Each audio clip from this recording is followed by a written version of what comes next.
వెదర్లో మార్పులు అంటే seasonal changes రెండు విధాలా డివైడ్ చేయబోతున్నాను. ఒకటి రెయినీ అండ్ కోల్డ్ సీజన్, ఇంకొకటి సమ్మర్ సీజన్. సమ్మర్లో ముఖ్యమైన మార్పు మనకు వచ్చేది ఏంటంటే టెంపరేచర్స్ అధికంగా చేంజెస్ వస్తాయి. అయితే ఈ టెంపరేచర్స్ మార్పు వల్ల బాడీ మీద కాస్త ఒత్తిడి అనేది ఉంటుంది. జనరల్గా మన బాడీస్లో కొంత టెంపరేచర్ రేంజ్ మెయింటైన్ కావాలి, కానీ దానికి అధిగమించి టెంపరేచర్ కానీ వస్తే దానివల్ల ప్రముఖంగా కనిపించేది డీహైడ్రేషన్ అంటారు. డీహైడ్రేషన్ అంటే వాటర్ కంటెంట్ బాడీలో తగ్గిపోయినట్టు. దాని మూలాన వివిధ రకాల సాల్ట్లు, ముఖ్యంగా సోడియం, పొటాషియం అనేవి కొద్దిగా డిస్టర్బెన్స్లు జరుగుతుంటాయి. ఈ మార్పుల వల్ల ఆల్మోస్ట్ ప్రతి అవయవంలో చేంజెస్ వస్తాయి.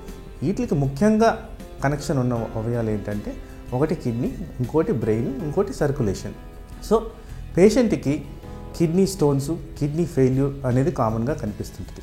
సమ్మర్లో అనవసరంగా హీట్కి ఎక్స్పోజ్ కాకుండా వెల్ వెంటిలేటెడ్ హౌస్లో ఉన్నంత కారణంగా మీకు ఈ ప్రాబ్లం రాకుండా ఉండేదానికి అవకాశం. అలాగే మనం వేసుకునే బట్టలు బట్టి కూడా ఈ టెంపరేచర్ రెగ్యులేషన్ అనేది జరుగుతుంది. కొద్దిగా లూజ్ క్లోతింగ్, ప్రిఫరబుల్లీ కాటన్ వేసుకుంటే ఈ సమ్మర్ ఎఫెక్ట్స్ అనేది బాడీ మీద రాకుండా ఉంటుంది. ఇవే కాకుండా అడిక్వేట్ హైడ్రేషన్, అంటే మన ఇండియన్ క్లైమేట్కి అట్లీస్ట్ 2.5 to 3 లీటర్స్ వాటర్ తాగినందువల్ల ఈ డీహైడ్రేషన్ ఎఫెక్ట్ అనేది జరగదు. మనము rainy and cold weather season అంటే శీతాకాలానికి సంబంధించి చూస్తే ఈ ఇన్యాక్టివిటీ ప్లస్ ఎక్కువ మనం ఇండోర్ ఉండడం వల్ల ఆహారం ఇంటేక్ కూడా కాస్త ఎక్కువగా ఉంటుంది. దీని కారణంగా షుగర్ వ్యాధి ఉన్న వాళ్ళలో షుగర్ కంట్రోల్ చాలా తక్కువగా కనిపిస్తుంటుంది. అలాగే ఈ చలి ప్రభావం వల్ల బాడీలో ఉన్న టెంపరేచర్ మార్పుల వల్ల బ్లడ్ ప్రెషర్ అనేది కూడా కాస్త ఎక్కువగా ఉంటుంది నార్మల్ కన్నా. సో బ్లడ్ ప్రెషర్ వ్యాధి ఉన్న వాళ్ళకి అది కూడా కొద్ది కంట్రోల్ ప్రాబ్లం అయ్యేదానికి అవకాశం ఉంది.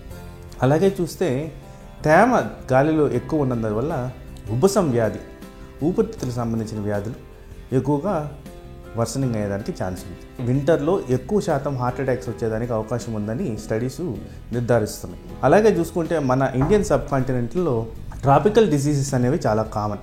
ఈ ట్రాపికల్ డిసీజెస్ కోల్డ్ వెదర్లో ఎక్కువగా కనిపిస్తుంటాయి.